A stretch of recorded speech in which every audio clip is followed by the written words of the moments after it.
y de esa manera regresa a México de la mano del nuevo presidente. Sé bienvenido a tu canal Megóforo.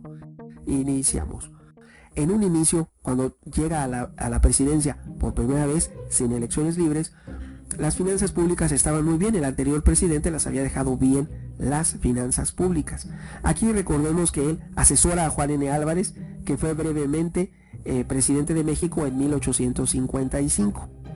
El 4 de octubre de ese año de 1855, los representantes eligen presidente provisional a Juan N. Álvarez en Cuernavaca, emitiendo Juárez en ese momento su voto en favor del general, quien venció en las elecciones a Ignacio Comonfort. Pero recordemos que Juárez venía apadrinado por los estadounidenses y por fuerzas de Cuba, por los cubanos y por los estadounidenses, que le habían dado todo el dinero, porque alguien que fue exiliado con una mano adelante y una detrás no tiene tanto dinero y no regresa como un héroe, y de la mano del nuevo presidente de México. Y a su vez ese nuevo presidente de México lo nombra secretario de Cultura y de Relaciones, o sea, le da un puesto de los más importantes dentro del gabinete. Cuando Juan N. Álvarez forma un gabinete, le da un puesto muy importante a Benito Juárez. Eso no es casualidad. Y tampoco había trabajado con él cuando fue gobernador de Oaxaca. No tiene nada que ver el pasado con ese nuevo presente. Esas nuevas relaciones, Juan N. Álvarez y todas esas nuevas relaciones, no tienen conexión con la labor anterior de Juárez en Oaxaca. No hay conexión y no son amigos entre ellos. Esas son nuevas relaciones que él pactó con el apoyo de Estados Unidos, y de esa manera regresa a México de la mano del nuevo presidente. Recordemos que Juan N. Álvarez nombró a Benito Juárez como ministro de Justicia e Instrucción Pública, altísimo cargo, porque por ley el presidente de la Suprema Corte de Justicia de la Nación es el que llega a ser presidente. Le dio el cargo más importante, que era ser ministro de Justicia. Por eso Juárez llegó a ser presidente, porque ya estaba diseñada la estrategia para que él no tuviera que enfrentarse a una elección libre republicana y pudiera ser presidente. En esa época expidió la Ley Juárez, oficialmente conocida como la Ley sobre Administración de Justicia y Orgánica de los Tribunales de la Nación, del Distrito y Territorios. Esta ley coartaba los derechos de militares y eclesiásticos, como suprimir los tribunales especiales que tenían ambos organismos. En eso no podemos más que estar completamente de acuerdo.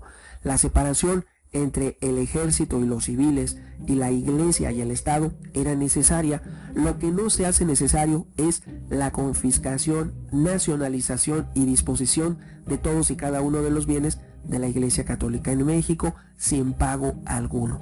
Cuando se hace una expropiación o una nacionalización, se tiene que pagar a quien era el anterior propietario lo correspondiente. En ese momento no se le pagó un solo peso a nadie. Aquí vamos a aclarar las finanzas públicas de Benito Juárez. Cuando él llega al poder, es presidente, promulga las leyes de reforma, nacionaliza los bienes de la iglesia, él dispuso de una entidad que era la más rica en el mundo, el Banco Jesuita. El Banco Jesuita tenía millones de pesos en oro, el Banco Jesuita. Llega Benito Juárez, dispone de todos los bienes de la iglesia y dispone de la caja del Banco Jesuita. Algunos historiadores dicen que con la venta de todas las propiedades que pudo vender de la Iglesia Católica, Benito Juárez reunió 1 millón de pesos. Pero recordemos cuánto pretendían, según el supuesto pacto de la venta de la mesilla, que había ocurrido solo unos años antes, cuánto supuestamente nos iba a pagar Estados Unidos por la venta de la mesilla. Estamos claros que 1 millón de pesos era una increíble cantidad gigantesca de dinero. No entendemos el por qué dejó déficit y dejó en quiebra las finanzas públicas Benito Juárez. Si dispuso de ese, según sus propias palabras y sus propios registros, logró reunir 1 millón de pesos oro de la venta de las propiedades. Él no habla de cuánto dinero había en las arcas del Banco Jesuita, no lo dice.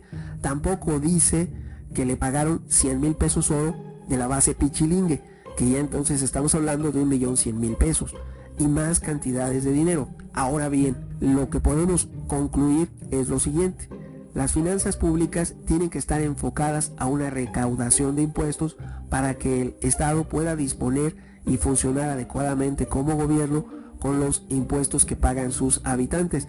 Si esos impuestos son excesivos, como ocurre a julio de 2020 en Argentina, que es el país con la mayor carga tributaria en el mundo. Hasta pronto.